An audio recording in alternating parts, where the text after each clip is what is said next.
గణేశ చతుర్థి 11 రోజుల పూజా విధానం. 1వ రోజు ప్రతిష్ఠా రోజు వినాయక చవితి. శుభముహూర్తంలో మట్టి గణపతి విగ్రహాన్ని ప్రతిష్ఠించాలి. కలశం ఏర్పాటు చేసి గణపతికి పసుపు, కుంకుమ, పూలు, అక్షతలు సమర్పించాలి. అవాహన మంత్రం చెప్పి గణపతిని పిలవాలి. ఓం గం గణపతయే నమః అవాహయామి స్థాపయామి. 21 రకాల పూలు, 21 దూర్వ గడ్డి కాండాలు సమర్పించాలి. నైవేద్యం మోదకాలు, ఉండ్రాళ్ళు. వ్రత కథ చదవాలి. 2వ రోజు రక్తవర్ణ గణపతి పూజ. ఎరుపు రంగు పూలతో గణపతిని అలంకరించాలి. జ్ఞానం, శక్తి కోసం ప్రార్థించాలి. నైవేద్యం బెల్లం, కొబ్బరి ఉండలు. 3వ రోజు గౌరీ గణపతి పూజ.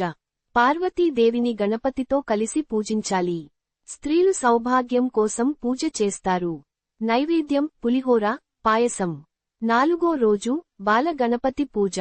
చిన్నారుల ఆరోగ్యం, చదువుల కోసం ప్రార్థన. నైవేద్యం బెల్లం పూర్ణం ఉన్న పోళీలు. 5వ రోజు విద్య గణపతి పూజ.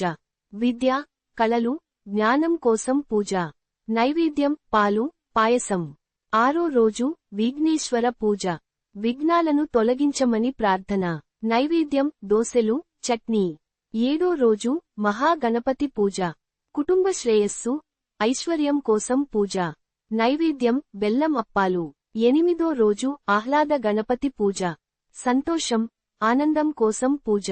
నైవేద్యం పప్పు పాయసం. 9వ రోజు సింధూర గణపతి పూజ.